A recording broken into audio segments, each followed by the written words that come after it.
सुदेश शर्माद्वारा लेखिएको प्रयोगशालाको दोस्रो श्रृङ्खला लिएर म फेरि उपस्थित भइसकेकी छु।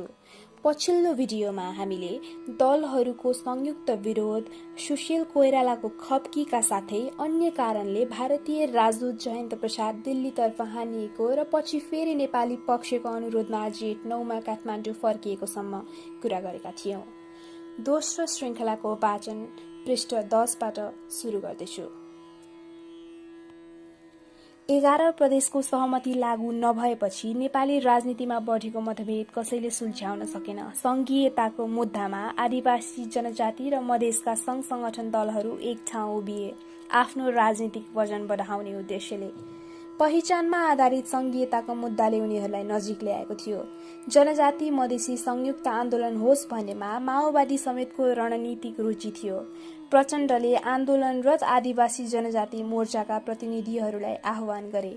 संघीयता विरोधीहरूले सडक कब्जा गर्ने दुस्साहस जस्तो भएको छ, त्यसको प्रतिवाद तपाईहरूले शान्तिपूर्ण रूपले गर्न जरुरी छ। बाहुन क्षेत्री समुदायले बन्द गरेको र सडकमा संघीयता विरोधी नारा समेत लाग्न थालेको पृष्ठभूमिमा प्रचण्डले त्यस्तो प्रतिक्रिया दिएका थिए।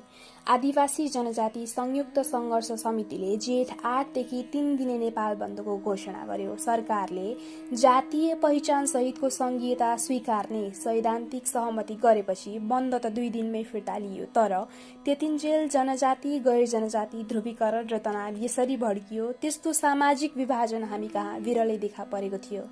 माओवादीले जनजाति आन्दोलनलाई समर्थन गरेको र कांग्रेस एमाले त्यसका विपक्षमा उभिएको अवस्थाले संविधान निर्माणका लागि आवश्यक समझदारी निकै टाढा पुगे जस्तो देखिन्थ्यो।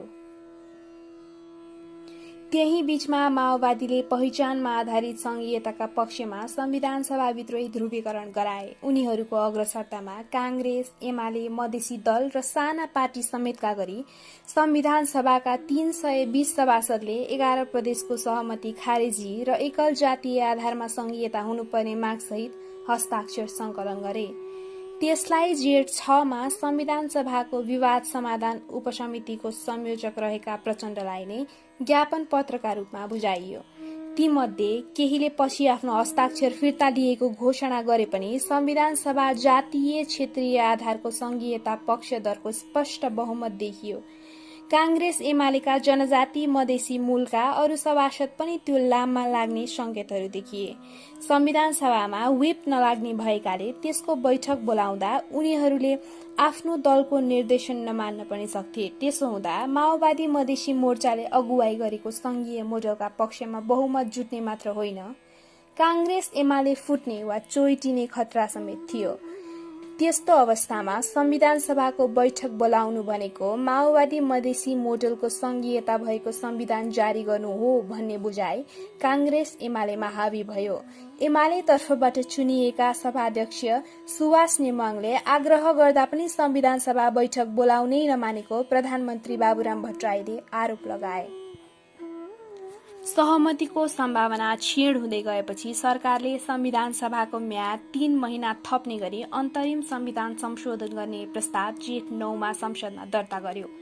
त्यो प्रस्ताव कांग्रेस महामन्त्री समेत रहेका उपप्रधान तथा कानून मन्त्री कृष्ण प्रसाद सिटौलाले दर्ता गराएका थिए, तर उनकै पार्टी सभापति सुशील कोइरालाले अनुदारवादी धार समाते। जेठ 9 मा प्रधानमन्त्री कार्यालयको सर्वदलीय बैठकमा प्रधानमन्त्री भट्टराईले संविधान सभाको म्याद थप्ने प्रस्ताव राख्न साथ झोकिएर निस्केका कोइरालाले महाराजगञ्ज स्थित निवास गएर पत्रकार सम्मेलन गरे र कांग्रेसले म्याद थप्नलाई कुनै हालतमा समर्थन नगर्ने जनाए। प्रस्ताव दर्ता गर्ने सिटौला लगायतका पार्टीका 2 मन्त्रीलाई सरकारबाट फिर्ता बोलाए। एमाले पनि म्याद थपका विपक्षमा उभियो। म्याद नथप्ने कांग्रेस एमालेको अडानले सर्वोच्च अदालतलाई एउटा संवेदनशील राजनीतिक मुद्दामा अप्रिय निर्णय सुनाउन बल पुर्याए। सर्वोच्चले जेठ 11 मा संविधान सभाको म्याद नथप्न सरकार र सभामुखका नाममा अन्तरिम आदेश जारी गर्यो। सरकारले 3 महिना थप्न प्रस्ताव दर्ता गरे लगत्तै परेको रिटमाथि भोलिपल्टै प्रधान न्यायाधीश खिलराज रेग्मीको एकल इजलासले त्यस्तो फैसला गरेको थियो। त्यसअनुसार संविधान बने वा नबने पनि जेठ 14 मा संविधान सभा भङ्ग हुने निश्चित भयो। संविधान सभाको आयु 3 दिन बाँकी रहँदा प्रधान न्यायाधीश रेग्मीले अति तत्परता देखाएर त्यस्तो आदेश किन दिए? जेठ 14 देखि संविधान सभाको म्याद थप्न नपाइने सर्वोच्चको पुरानै फैसलालाई निरन्तरता दिएको बताइए पनि त्यस पछाडि राजनीतिक मनसाय समेत जोडिएको कतिपयको अनुमान थियो। रेग्मीले चाहिँ नयाँ संविधान जारी नगरी संविधान सभा विघटन होला भन्ने आफूले सोच्दै नसोचेको भन्दै दलहरूलाई दोष दिए। संविधान त बनेन, बरु आफ्नै निर्णयका कारण संविधान सभा समेत नरहेको असामान्य परिवेशमा पछि गएर प्रधान न्यायाधीश रेग्मी स्वयं सरकार प्रमुख बन्न पुगे। संविधान सभाको अन्तिम दिन जेठ 14 को बिहान 9 बजेदेखि बालुवाटारमा प्रमुख दलका शीर्ष नेताहरूको बैठक सुरु भयो। तर लामो छलफल पश्चात पनि निष्कर्ष निस्केन। माओवादी, मधेसी मोर्चा र जनजाति ककसका सभासदहरू पहिचानमा आधारित संघीयताका पक्षमा र कांग्रेस एमाले त्यसका विपक्षमै उभिरहे। अपराह्न 3 बजेसम्म बालुवाटारबाट समाधान ननिस्केपछि थप छलफल संविधान सभा भवनमै गर्ने भनेर नेताहरू उठे। तर सभासदहरूको आक्रोशमा सहमतिमा झन पुग्न गाह्रो हुन्छ भन्दै त्यहाँ नगएर संसद सचिवालय रहेको सिंहदरबारतिर मोडिए। कांग्रेस एमाले नेताहरू सभामुख सुभाष नेम्माङको कार्यकक्षमा अनि माओवादी र मधेसी नेताहरू उपसभामुख पूर्णा कुमारी सुवेदी कहाँ बसे। घरि यता आएर छलफल गर्थे, घरि उता, तर कुरा मिल्दै मिलेन। माओवादी मधेसी नेताहरू पहिचान सहितको संघीयता र मधेसमा 2 प्रदेशको अडानबाट टसमस भएनन्। कांग्रेस एमालेले चाहिँ त्यतिन्जेल भएका सहमतिका आधारमा संक्षिप्त संविधान जारी गर्ने र बाँकी काम संविधान सभा भंग भए पनि अर्को चुनाव नहुन्जेल रहने व्यवस्थापिका संसदको जिम्मामा छाड्ने प्रस्ताव राखे। विवादको मुख्य विषय बनेको संघीयताको मुद्दालाई थाती राखेर संविधान जारी गर्ने त्यो प्रस्ताव माओवादी मधेसीलाई मान्य थिएन। उनीहरूले त्यसलाई संघीयता आउन नदिने र संसद मात्र राखेर सत्ता खोज्ने चलखेलका रूपमा लिए। त्यसबेला कांग्रेस एमाले नेताहरूले माओवादी नेतृत्वसँग असन्तुष्ट मोहन वैद्य, किरण पक्षसँग वार्ताको ढोका खोलिसकेका थिए। किरण समूह आफ्नै पार्टीका प्रधानमन्त्री बाबुराम भट्टराईलाई भारत परस्त ठान्थ्यो र उनलाई शीघ्र सत्ताच्युत गर्न चाहन्थ्यो। किरण पक्षको कांग्रेस एमालेसँग चरणबद्ध बैठकहरू भइरहेको खबर पाएपछि प्रचण्डलाई लाग्यो उनीहरूको साँठगाँठमा सरकार ढल्छ र त्यससँगै आफ्नो पार्टी फुट्छ। आफ्ना प्रतिस्पर्धी बाबुरामले नेतृत्व गरेको सरकारप्रति त प्रचण्डको पनि खासै मोह थिएन, तर पार्टी फुट्ने सम्भावनाले चाहिँ उनलाई चिन्तित तुल्यायो। त्यसभन्दा चिन्ता फुटेको समूह किरण पक्षले संघीयताको मुद्दा समेत लैजाला कि भन्नेमा थियो। त्यसबेला सड़कमा जातीय क्षेत्रीय नारा चर्को ढंगले लागिरहेको थियो। आफूले थोरै मात्र सम्झौता गर्यो भने त्यससँग उठ्ने जातीय असन्तुष्टिलाई किरण पक्षले नेतृत्व गर्ला भन्ने प्रचण्डलाई लाग्यो। त्यसैले उनी संघीयताको मुद्दामा लचिलो हुनै चाहेनन्। साँझ 6:30 बजे सिंहदरबार स्थित मधेसी फोरम लोकतान्त्रिकको संसदीय दलको कार्यालयमा मधेसी मोर्चाको निर्णायक बैठक बस्यो, जहाँ तुलानारायण शाह लगायत मधेसी बुद्धिजीवी पनि बोलाइएका थिए। शाहका भनाईमा हामीले उहाँहरूलाई भन्यौं, वैद्यहरूले अविश्वास प्रस्ताव ल्याउँदैछन्, कांग्रेस एमाले र उनीहरूको सरकार बन्छ, संविधान पनि बन्दैन, सत्ता पनि गुम्छ। यस्तो बेलामा बरु माओवादी मधेसी मोर्चाकै नेतृत्वमा नयाँ निर्वाचनमा जानुपर्छ। मधेसी नेताहरूले देशभित्र बाहिर धेरैतिरबाट यस्तै सुझाव पाइरहेका थिए। सद्भावना अध्यक्ष राजेन्द्र महतो सम्झन्छन्, हामीले संविधान सभाको म्याद 3 महिना थपौं भनेर प्रस्ताव दर्ता गरायौं। कांग्रेस एमालेले मानेनन्। पहिचान सहितको संघीयता राखेर संविधान जारी गरौं भन्यौं, त्यो पनि स्वीकारेनन्। त्यसो भए ताजा निर्वाचनमा जाऔं भन्यौं, त्यसमा पनि सहमति गरेनन्। खासमा उनीहरू न संघीयताका पक्षमा थिए न त संविधान सभा राख्न चाहन्थे। त्यसैले हामीले चुनावमा जाने निश्चय गर्यौं। प्रधानमन्त्री बाबुराम भट्टराईले चाहिँ संकटकाल घोषणा गरेर संविधान सभाको म्याद 6 महिना थप्ने संवैधानिक प्रावधान क्रियाशील गराउन सकिन्छ कि भनेर पनि सोचेका थिए, तर त्यसलाई सत्ता लम्ब्याउन खोजेका रूपमा बुझिएला भनेर बैठकमा मुख खोल्न सकिरहेका थिएनन्। ठिक त्यही बेला शेरबहादुर देउवाले भनिदिए, अब संकटकाल बाहेक अर्को उपाय छैन। 2059 सालमा आफूले संसद विघटन गरेपछि मुलुक अराजकतामा भासिएको नजिकैबाट देखेको कारण पनि सायद देउबा जननिर्वाचित निकाय राख्ने पक्षमा थिए। त्यो सुन्नसाथ प्रधानमन्त्री भट्टराईले सबै दल सहमत भए, किनभने त्यस निम्ति संसदमा 2/3 बहुमतको समर्थन चाहिन्थ्यो। आफू कलङ्कको टीका लगाएर पनि संकटकालको घोषणा गर्न तयार रहेको बताए। प्रधानमन्त्री भट्टराईले त्यो प्रस्ताव राख्दा रातको 9 जति बजेको थियो, तर दलहरूबीच सहमति जुटेन। संकटकालको प्रस्ताव राष्ट्रपतिले अनुमोदन नगर्ने सूचना समेत प्रधानमन्त्रीले पाए अनि आफू मात्र फस्ने देखेर भट्टराई आफैले त्यो विकल्पमा जोड दिएनन्। राति 9:30 बजेतिर प्रधानमन्त्री सहित माओवादी मधेसी नेताहरू एक गर्दै बैठक थलोबाट उठे। त्यतिन्जेल उनीहरूले चुनावतर्फ जाने अठुट गरिसकेका थिए। त्यहीबाट थुप्रै ठाउँमा फोन परामर्श चलिरहेको थियो। उपसभामुखको कोठाबाट नहिँड्दै माओवादीका एक नेताले आफ्ना अध्यक्षलाई सोधे, चुनावमा जाने बारे इन्डियनहरूको कुरा चाहिँ के छ? प्रचण्डले अलि पर सोफामा बसेका नेताहरूलाई औल्याउँदै भने, सबै यही त छन्, चुनावमै जाने भन्दैछन्। माओवादी मधेसी नेताहरू त्यहाँबाट प्रधानमन्त्री कार्यालय गए र कानून सचिव, महान्यायाधिवक्ता आदिसँग परामर्श गरे। उनीहरूले चुनावमा जाने भए मध्यरात 12 बजे अगावै निर्णय लिनुपर्ने सुझाए अनि प्रधानमन्त्री भट्टराईले निर्वाचन आयुक्त नीलकण्ठ उप्रेतीसँग फोनमा कुरा गरे र मुख्य सचिव माधव घिमिरेलाई चुनावी निर्णयको मस्यौदा कोर्न लगाए। रातको 9:45 भइसकेको थियो। त्यही बेला प्रधानमन्त्री भट्टराईलाई एमाले नेता माधव कुमार नेपालको फोन आयो। भट्टराईले केही क्षण अघि राखेको संकटकालको प्रस्ताव आफूहरूलाई मान्य भएको र आफूहरू त्यहाँ आउन लागेको नेपालले बताए। अक्क न बक्क भएका भट्टराईले सभामुखको कार्यकक्षमा रहेका उनीहरूलाई नआउन पनि भन्न सकेनन्। केही मिनटमै सोचाइ फेरिएको बताउन सक्ने अवस्थामा पनि थिएनन्। प्रधानमन्त्री अन्य मनस्क स्थितिमा देखिएपछि उपप्रधानमन्त्री विजय कुमार गच्छधारले यस्तो बेला खुट्टा नकमाउनुहोस् भन्दै झण्डै धकेले झैं गरी उनलाई क्याबिनेट रुमतिर लिएर गए। माधव कुमार नेपाल, शेरबहादुर देउबा, रामचन्द्र पौडेल, कृष्णप्रसाद सिटौला, मेनेन्द्र रिजाल आदि हस्याङ फस्याङ गर्दै प्रधानमन्त्री कक्ष पुगे। त्यहाँ भट्टराई त भेटिएनन्। प्रचण्ड भने अर्को माओवादी नेता गिरिराज मणि पोखरेलसँग कुराकानी गरिरहेका थिए। नेताहरूको हुल देखेर प्रचण्डले सोधे, तपाईहरू किन यहाँ आउनु भएको? एमाले कांग्रेस टोलीले चाहिँ आफूहरूलाई किन बोलाएको भन्दै प्रतिप्रश्न गर्यो। प्रचण्डले आफूले नबोलाएको भनेपछि उनीहरू छक्क परे। बोलाउन त प्रधानमन्त्री भट्टराईले बोलाएका थिए, तर उनी नै त्यहाँ थिएनन्। बुझ्दा थाहा भयो मन्त्री परिषद बैठक सुरु गरिसकिएछ।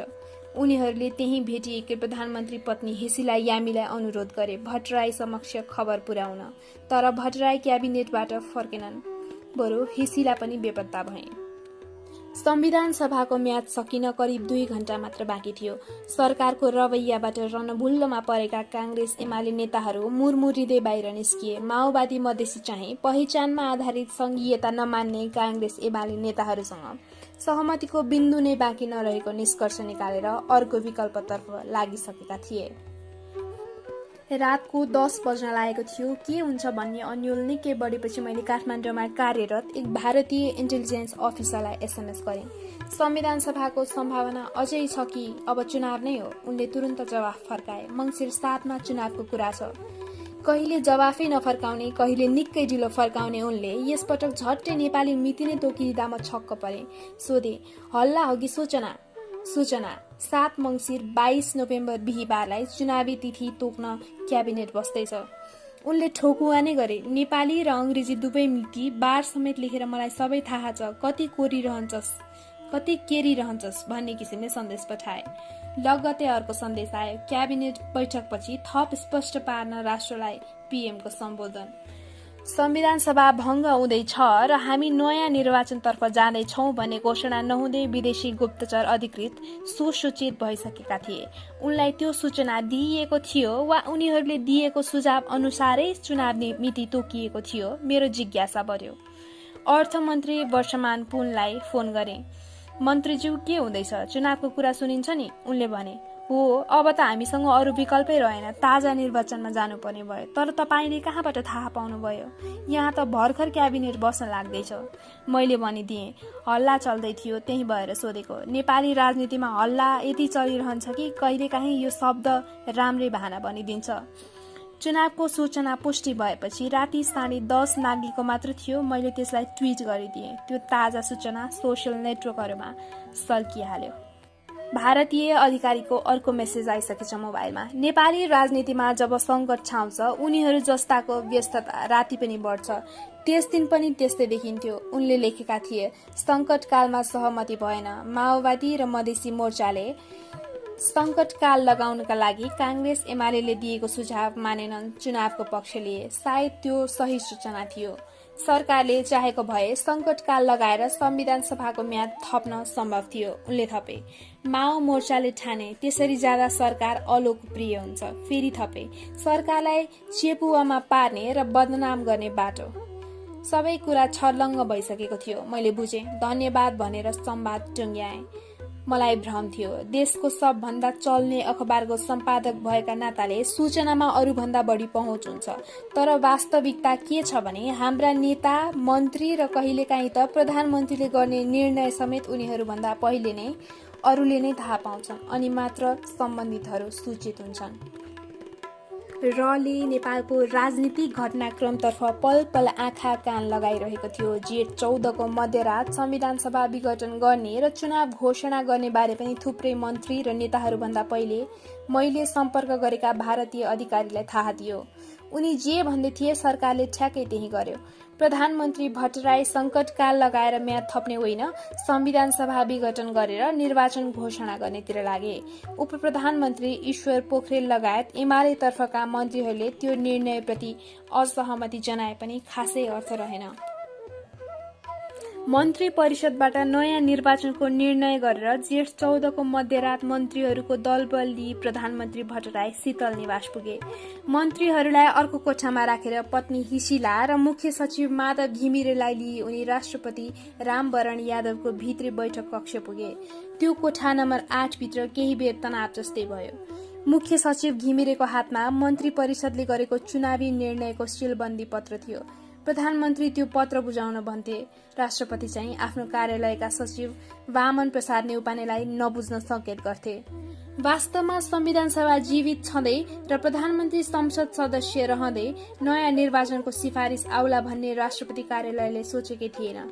सम्भवतः नयाँ संविधान नबनाई जेठ 14 को राति 12 बजे संविधान सभा स्वत भङ्ग भएपछि के गर्ने भन्ने योजना मात्र बनाइएको थियो।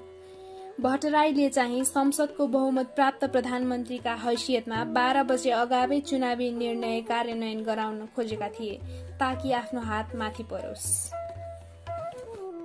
राष्ट्रपतिले प्रधानमन्त्रीलाई सेतो ढोका मास्तिर झुन्ड्याइएको सेतै भित्ते घडी पनि देखाए, जहाँ 11:25 मात्र बजेको थियो। संविधान सभाको आयु अझै 35 मिनट बाँकी रहेको र सम्बन्धित निकाय प्रमुख सभाध्यक्ष सुभाष नेम्बाङबाट कुनै जानकारी नआउँदै त्यसलाई भङ्ग गरेर निर्वाचनमा जाने प्रक्रिया आफूलाई नमिले जस्तो लागेको पनि राष्ट्रपतिले बताए। तर जब आफूलाई चुनावमा जाने मन्त्री परिषद निर्णयको बोधार्थ मात्र दिन खोजिएको मुख्य पत्र निर्वाचन आयोगलाई त्यस अगावै बुझाइएको राष्ट्रपतिले थाहा पाए, उनका सचिवले प्राप्त समय समेत उल्लेख गरेर त्यसलाई दर्ता गराइदिए।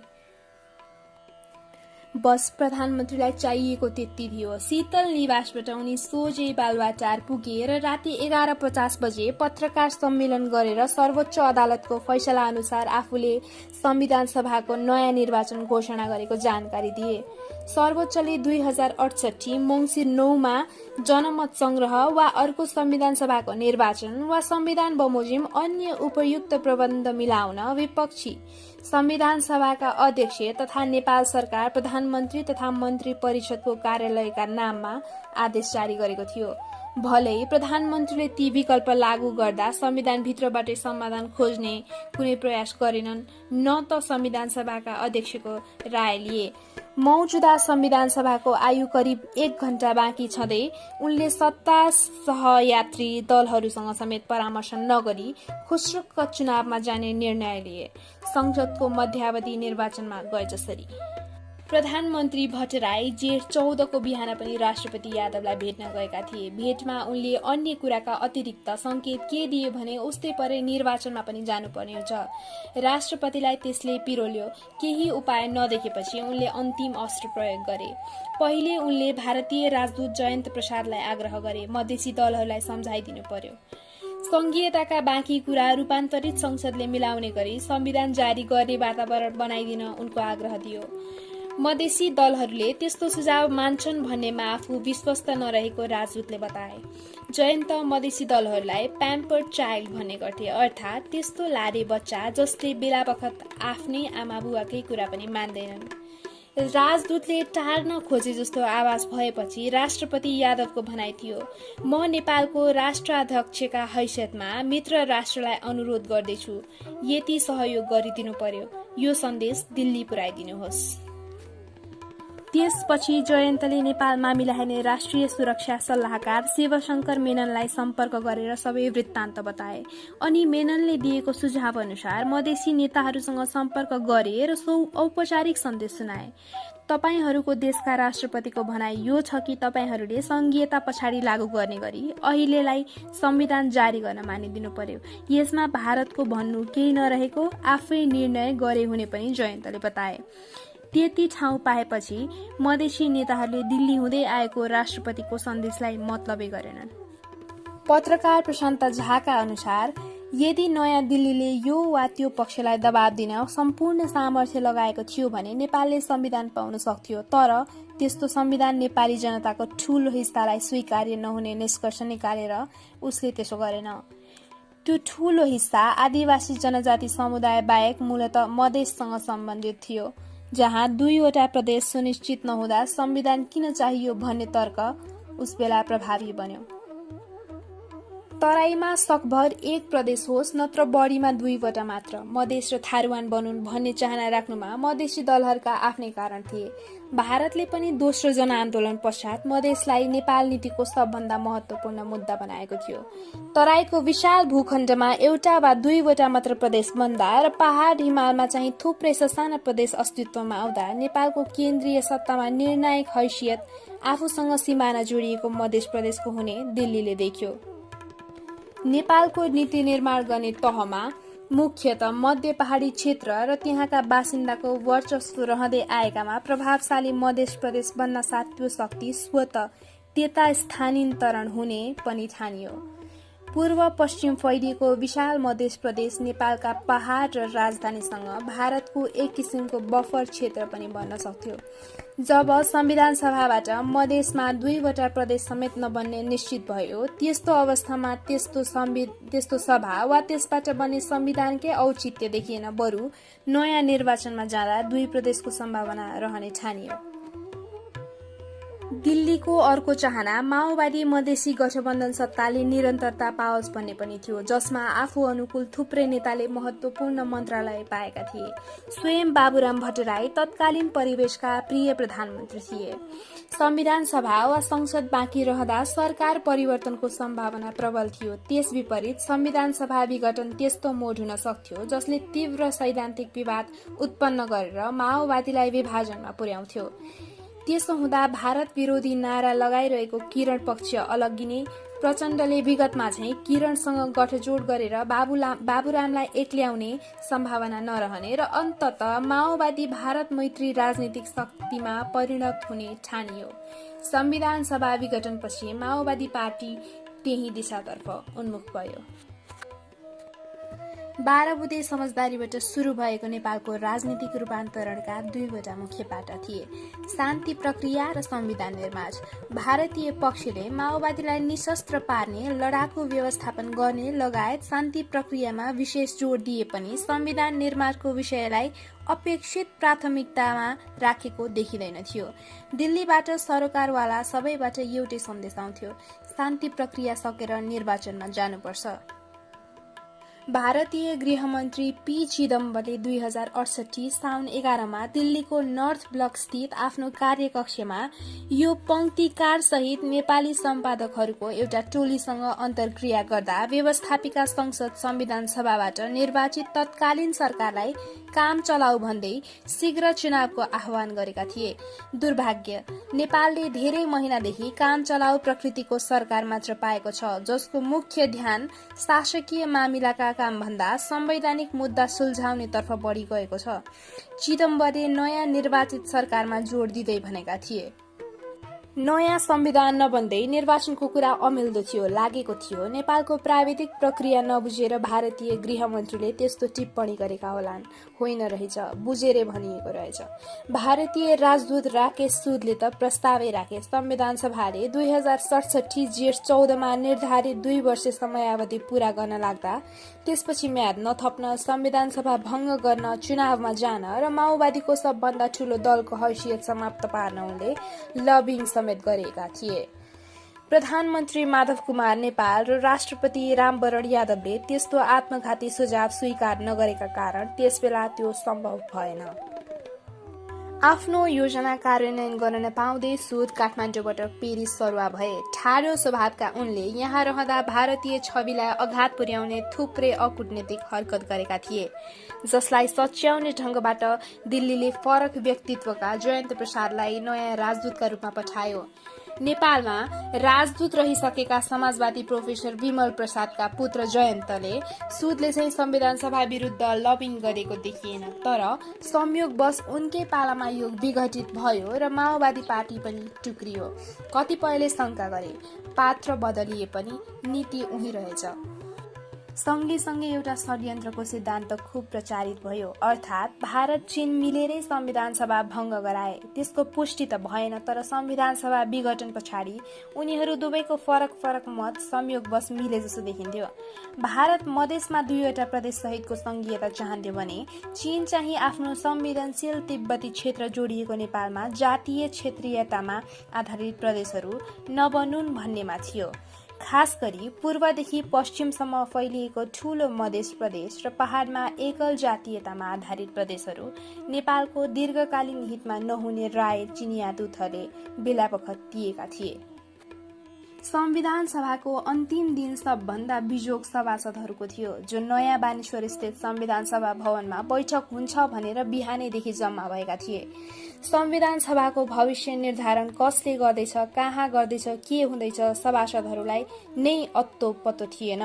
दलहरू बाहिर वार्तामा थिए। शीर्ष नेता त कोही त्यहाँ पुग्दै पुगेनन्। अरू त अरू सभाध्यक्ष सुभाष नेमाङ पनि जेठ 14मा संविधान सभा भवन जाँदै गएनन्। दलहरूको निर्णय पर्खँदै सिंहदरबार स्थित संसद सचिवालयमै बसे। अन्तिम क्षणमा दलहरूले कुनै न कुनै उपायबाट संक्षिप्त संविधान जारी गर्छन् वा केही न केही सहमति निकाल्छन् भन्ने थियो उनलाई। त्यसैले आफै तादरुकता देखाएर बैठक थाल्नुको साटो दलहरूको निर्णय पर्खिरहे, जुन ठूलो भूल साबित भयो। केही नहुने देखेपछि सभासदहरूले भवन परिसरमै नाराबाजी गर्न थाले। सभासदलाई बन्धक बनाउन पाइँदैन। राति अबेर बैठक नै नबसी संविधान सभा विघटन भएको खबर आएपछि उनीहरूले गर्न सक्ने कुरा केही बाँकी रहेन। त्यसैले त्यहीबाट सुटुक्क निस्कन थाले, हारेका सिपाही चाहिँ। बाहिर कसैले चिन्ला कि भन्ने त्रास समेत देखिन्थ्यो कतिपयको अनुहारमा।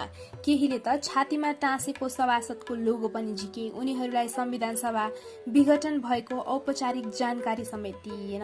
60 वर्षदेखिको सपना भनिएको संविधान सभाले दलीय, जातीय, क्षेत्रीय र अन्तर्राष्ट्रिय स्वार्थको चपेटामा परेर अत्यन्त अपमानित ढंगले मृत्युवरण गर्नु पर्यो। संविधान सभाको अस्वाभाविक मरण एउटै कारणबाट निर्देशित थिएन। त्यसका बहुपक्षीय कारण र कारकहरू थिए। प्रमुख दलहरू र तिनका प्रमुख नेताहरूको सामूहिक असफलता सरह बन्यो त्यो। तत्कालको घटनाक्रम हेर्दा विवादको जडमा संघीयता देखिन्थ्यो। माओवादीले एकल जातीय पहिचानको मुद्दा नछाड्ने, मधेसी मोर्चा तराईमा 2 प्रदेश भन्दा दायाँ बायाँ हेर्न गर्न नचाहने, अनि कांग्रेस एमाले ती कुरा सुन्नै नखोज्ने। संविधान सभा विघटनको तत्कालीन कारण यही भयो। उद्देश्य अलग अलग भए पनि उनीहरू सबैले अन्तिम क्षणमा संविधान सभाको अवसानलाई नै सुरक्षित अवतरण ठाने। तर बृहत्तर दृष्टिबाट हेर्दा कारण त्यति मात्र थिएनन्।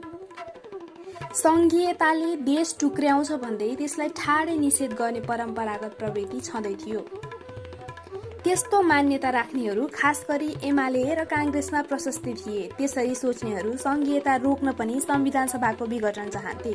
संविधान सभाको प्रक्रिया विफल भए ढिलो चाँडो अन्तरिम संविधानले औचित्य गुमाउने, 2047 सालको संविधान फर्काउन सकिने र कुनै रूपमा राजतन्त्र पुनः स्थापित गर्न सकिने राजावादी स्वेर कल्पना पनि साम्य भएको थिएन। उनीहरूले विभिन्न दलभित्र रहेका आफ्ना सम्पर्कहरूलाई त्यही अनुरूप परिचालित गरेका थिए। प्रमुख दलहरूले आधारभूत रूपमै गल्ती के गरे भने उनीहरूले संविधान सभालाई व्यवस्थापिका संसदका रूपमा बढी हेरे र संविधान लेखनभन्दा सरकार गठन विघटनका खेललाई प्राथमिकता दिए। अन्तरिम संविधानमा संसदको कार्य पनि संविधान सभाले गर्ने भनिएको थियो, तर व्यवहार र दलहरू संविधानभन्दा सत्ताकै खेलकुदमा रमाए। पहिले सहमतीय सरकारको मात्र व्यवस्था थियो। संविधान सभा निर्वाचनपछि प्रचण्डलाई प्रधानमन्त्री बनाउँदा अन्तरिम संविधान संशोधन गरेर बहुमतीय सरकारको प्रावधान थपियो, जुन अस्थिरताको स्रोत बन्यो। संविधान निर्माणको प्रक्रिया सरकार र माओवादी बीच 2063 सालमा भएको विस्तृत शान्ति सम्झौताबाट निर्देशित थियो। त्यही सम्झौताले नेपाली द्वन्द्वको विधिवत अन्त्य गर्यो, तर लडाकु व्यवस्थापनको काम चाँडो भएन। माओवादीले त्यसलाई सरकार गठन विघटन र संविधानका विवादित मुद्दाहरूमा लेनदेनको अस्त्र बनाउन खोजे। त्यसले गर्दा शान्ति प्रक्रिया अत्यन्त सुस्त गतिमा अगाडि बढ्यो, जसको नकारात्मक असर संविधान निर्माणमा पर्यो। संविधान सभाको 2 वर्षे म्याद थप्दै 4 वर्ष पुर्याइयो, तर उल्लेख्य काम हुन नसकेका कारण जनमानस पनि निराश भयो। शान्ति सम्झौता लडाकु व्यवस्थापनको मुद्दामा केन्द्रित थियो, तर त्यसमा मात्र सीमित थिएन। त्यसले राजनीतिक, सामाजिक, आर्थिक रूपान्तरणका अनेक प्रावधान पस्कियो। राज्यको समावेशी, लोकतान्त्रिक र अग्रगामी पुनर्संरचना गर्ने प्रतिबद्धता जनायो। शिक्षा, स्वास्थ्य, आवास, रोजगारी र खाद्य सुरक्षामा सबै नागरिकको अधिकार स्थापित गर्ने नीति लियो। त्यसमा प्रयुक्त शब्दावली यति अमूर्त, अस्पष्ट र महत्वाकांक्षी थिए कि पछिसम्म विवाद बल्झ्याइरहने कारक तिनै बने। शान्ति सम्झौतामा उल्लेखित यस्ता थुप्रै विषयलाई लिएर दलहरूका आआफ्नै परिभाषा र व्याख्या थिए, जसबाट साझा निष्कर्ष निकालेर तिनलाई नयाँ संविधानमा लिपिबद्ध गर्नु पर्थ्यो। त्यो काम हुनै सकेन। असहमतिको जग नै उक्त सम्झौताका ती अमूर्त प्रावधानहरू बन्न पुगे। जब संविधान सभा खडा भयो, त्यसको यात्रा आफैमा दुरूह थियो। मुख्य राजनीतिक शक्तिहरूमध्ये काङ्ग्रेस, एमाले संसदीय पृष्ठभूमिबाट आएका थिए भने माओवादी सशस्त्र संघर्षबाट। मधेसी दलहरू उदीयमान क्षेत्रीय शक्ति थिए, जसमा पुरानो सद्भावनादेखि नयाँ मधेसी फोरम र अझ नयाँ तमलोपा आफ्ना राजनीतिक स्थान खोज्दै थिए। ससाना दलहरू पनि थुप्रै थिए। भिन्न भिन्न पृष्ठभूमिबाट फरक मान्यता र अस्तित्व बोकेर आएका यी दलहरूबीच साम्यजस्य खोजिनु पर्थ्यो। त्यो हुन सकेन। उनीहरूले संविधान लेखनका निम्ति साझा प्रस्तावना बनाएर काम थाल्ने तरिका पनि अपनाएनन्, न त आधारभूत विषयहरूमा न्यूनतम समझदारी जुटाउने कोसिस गरे। सबभन्दा विवाद हुने संघीयता, शासकीय स्वरूप लगायतका विषयमा सुरुमै छलफल गर्नुको साटो तिनलाई सबभन्दा पछाडि पुर्याए। सहमति जुटेका विषयलाई लिपिबद्ध गर्दै जाने, नजुटेका मुद्दालाई मतदान प्रक्रियामा लगेर टुङ्ग्याउने गर्नुपर्थ्यो। त्यसो पनि गरेनन्। मुख्य नेताहरूको गल्ती के भयो भने उनीहरूले सार्वभौम संविधान सभालाई बहसको थलो बनाएर त्यहीबाट समाधान खोज्ने प्रयास नै गरेनन्। करिब 2 दर्जन दल सहभागी रहेको त्यो 601 सदस्यीय संविधान सभा उदाहरणीय रूपमा समावेशी थियो। वर्गीय, जातीय, क्षेत्रीय, लैङ्गिक र समाजका सबै राजनीतिक धारको त्यहाँ प्रतिनिधित्व थियो। तर प्रमुख दलहरूले संविधान सभालाई निर्णायक बन्नै दिएनन्, न त संविधान निर्माणका मूलभूत मुद्दाहरूमाथि त्यहाँ खुला छलफल हुन दिइयो। तिनलाई नेताहरूले कोठे लेनदेनको मामिला बनाए र मूलत अपारदर्शी ढंगबाट सहमतिमा पुग्ने प्रयत्न गरे। त्यहाँनेर आम सभासद र उनीहरूको अगुवाका हैसियतमा सभाध्यक्ष सुभाष नेम्बाङ समेतको भूमिका कमजोर देखियो। संविधान निर्माणका मुद्दालाई केही सीमित नेताहरूको निजी मामिला बन्न नदिई त्यसलाई संविधान सभाभित्र ल्याउन र व्यापक बहसको विषय बनाउन उनीहरूले दबावमूलक भूमिका खेल्नु पर्थ्यो, जुन हुन सकेन। राष्ट्रिय मुद्दाहरूलाई छलफलको साँघुरो दायरामा खुम्चाएका प्रमुख दलहरू आन्तरिक रूपमा आफै विभाजित थिए।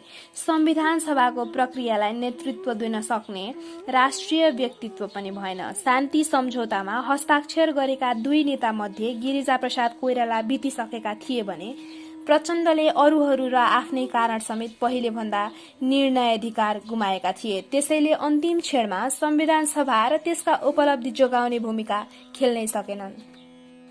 असफलता अन्तर्राष्ट्रिय समुदायको पनि थियो, जसले संविधान सभा र शान्ति प्रक्रियालाई सघाउन संयुक्त राष्ट्र संघीय मिशन पठाउनेदेखि थुप्रै देखिने नदेखिने मिशनहरू सञ्चालन गर्यो। ती मध्ये सबभन्दा सघन भूमिका छिमेकी भारतको थियो, जो त्यो प्रक्रियामा अघोषित तर सूक्ष्म रूपमा संलग्न रहे पनि रचनात्मक निष्कर्षमा पुग्ने गरी सघाउन विफल भयो। माओवादीले जनयुद्ध अवतरणको माध्यम त्यही संविधान सभालाई बनाएका थिए, जुन उनीहरूकै सत्ता नेतृत्वका बेला भङ्ग भयो। संविधान सभाबाट कसैले सबभन्दा बढी गुमायो भने त्यो राजतन्त्र थियो, जसको अस्तित्व नै नामेट भयो। वास्तवमा संविधान सभाको प्रक्रियाबाट दुईटा देखिने उपलब्धि चाहिँ भए। त्यसमा एउटा संघीय लोकतान्त्रिक गणतन्त्रको घोषणा थियो भने अर्को शान्ति प्रक्रियाको समाप्ति, तर मूल कार्य अर्थात् संविधान लेखन चाहिँ हुन सकेन। यो पुस्तक दिल्ली दरबार र माओवादी यिनै तीन शक्तिको त्रिकोणात्मक सम्बन्ध र उतार चढाव वरिपरि घुमेको छ, जसको प्रारम्भ माओवादी जनयुद्धबाट हुन्छ।